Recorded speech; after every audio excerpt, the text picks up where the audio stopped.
Hello guys, welcome back to our channel. Episode ആരംഭിക്കുമ്പോൾ കാണിക്കുന്നത് ഹോസ്പിറ്റലാണ്. കാർത്തികയും ജയറാമിൻ്റെയും അടുത്തേക്ക് വന്ന് ഡോക്ടർ പറയുകയാണ്, അത് പിന്നെ സ്കാനിങ്ങിൻ്റെ റിസൾട്ട് വന്നിട്ടുണ്ട്. നന്ദിനിയുടെ വയറ്റിൽ ചെറിയൊരു മുഴയുണ്ട്. അത് ക്യാൻസറിൻ്റെ ലക്ഷണമാണോ എന്ന് സംശയമുണ്ടെന്ന് ഡോക്ടർ പറയുമ്പോൾ ഇത് കേട്ട് ഞെട്ടലോടെ നിൽക്കുകയാണ് കാർത്തിയും ജയറാമനും. വിഷമിക്കണ്ട, ക്യാൻസറിനൊക്കെ ഇപ്പോൾ ഒരുപാട് ചികിത്സയുള്ള കാലമല്ലേ. പിന്നെ കുറച്ച് ടെസ്റ്റുകൾ കൂടിയുണ്ട്. അത് കഴിഞ്ഞ് നന്ദിനിയെ ഡിസ്ചാർജ് ചെയ്യാമെന്ന് ഡോക്ടർ പറയുന്നു.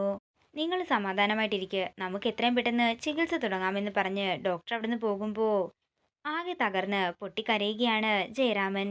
അതേസമയം മീനാക്ഷി ജയറാമന്റെ അടുത്തേക്ക് ചെല്ലുകയാണ്. എന്താ അച്ഛാ, എന്തു പറ്റി? അച്ഛൻ എന്താ ഇങ്ങനെ വിഷമിച്ചു നിൽക്കുന്നതെന്ന് മീനാക്ഷി ചോദിക്കുമ്പോൾ ഒന്നുമില്ലെന്ന് ജയറാമനും കാർത്തിയും പറയുന്നു. ഇല്ല, നിങ്ങൾ എന്തോ എന്നിൽ നിന്ന് ഒളിക്കുന്നുണ്ട്. എന്താണെന്ന് വെച്ചാൽ എന്നോട് കാര്യം പറയാൻ മീനാക്ഷി പറയുമ്പോൾ ഒന്നുമില്ലെന്ന് കാർത്തി പറയുന്നുണ്ടെങ്കിലും മീനാക്ഷി അതിന് സമ്മതിക്കാതെ അവരെ ചോദ്യം ചെയ്തുകൊണ്ടേയിരിക്കുന്നു. ഒടുവിൽ കാർത്തി പറയുകയാണ്, അത് പിന്നെ ഇപ്പോൾ ഡോക്ടർ വന്നിട്ടുണ്ടായിരുന്നു. ഡോക്ടർ പറഞ്ഞത് ദേവമ്മയുടെ വയറ്റില് ഒരു ചെറിയ മുഴയുണ്ടെന്നാ.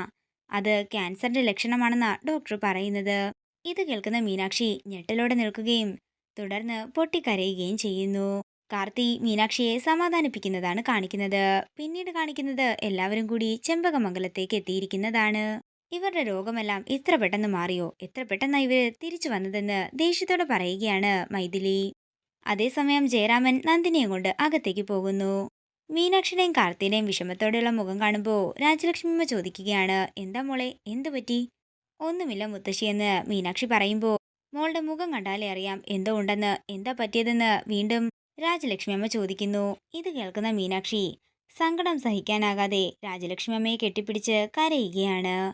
എന്താ മോളെ, എന്താ പറ്റിയത്? എന്താണെന്ന് വെച്ചാൽ മുത്തശ്ശിയോട് പറയാൻ രാജലക്ഷ്മി അമ്മ പറയുമ്പോൾ മീനാക്ഷി, നീ ഇങ്ങനെ കരയുന്നത് കണ്ടിട്ട് മുത്തശ്ശന് നെഞ്ചുവേദന എടുക്കുന്നുണ്ട്. നീ കാര്യം പറയാൻ കൈമളും പറയുന്നു.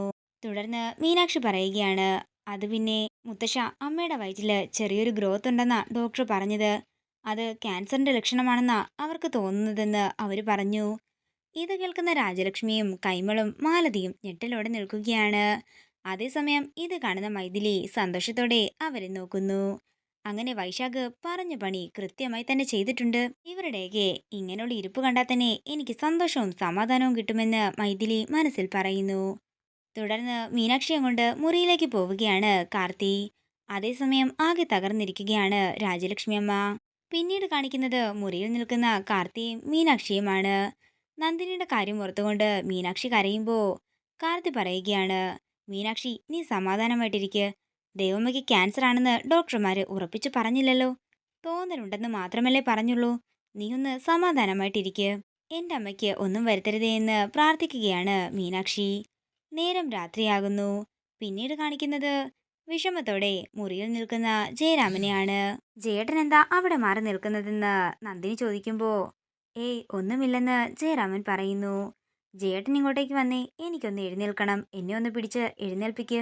ജയേട്ടൻ എന്താ ഇങ്ങനെ വിഷമത്തോടെ നോക്കുന്നതെന്ന് നന്ദിനി ചോദിക്കുമ്പോൾ അത് പിന്നെ ദേവിക്ക് എന്തെങ്കിലും അസുഖം വന്നാൽ പിന്നെ എനിക്ക് ഒരു സമാധാനവും ഉണ്ടാകില്ലെന്ന് ജയരാമൻ പറയുന്നു. എനിക്ക് ചെറിയൊരു വയറുവേദന വന്നതിന് ഇത്രയും വിഷമിക്കേണ്ട കാര്യമൊന്നുമില്ല ജയേട്ടാ. എനിക്ക് ക്യാൻസർ ഒന്നുമല്ലല്ലോ. ദേ, ജയേട്ടൻ വിഷമിച്ചാൽ എനിക്ക് രോഗം കൂടും കേട്ടോ എന്ന് നന്ദിനി പറയുമ്പോൾ വിഷമത്തോടെ നന്ദിനി നോക്കുകയാണ് ജയരാമൻ. ഇതോടുകൂടി ഇന്നത്തെ എപ്പിസോഡ് ഇവിടെ തീരുകയാണ്. വീഡിയോ ഇഷ്ടമായെങ്കിൽ മറക്കാതെ ലൈക്ക് ചെയ്യുക, ഷെയർ ചെയ്യുക, കമൻറ്റ് ചെയ്യുക. കൂടുതൽ സീരിയൽ അപ്ഡേറ്റ്സിനായി മറക്കാതെ സബ്സ്ക്രൈബ് ചെയ്യുക.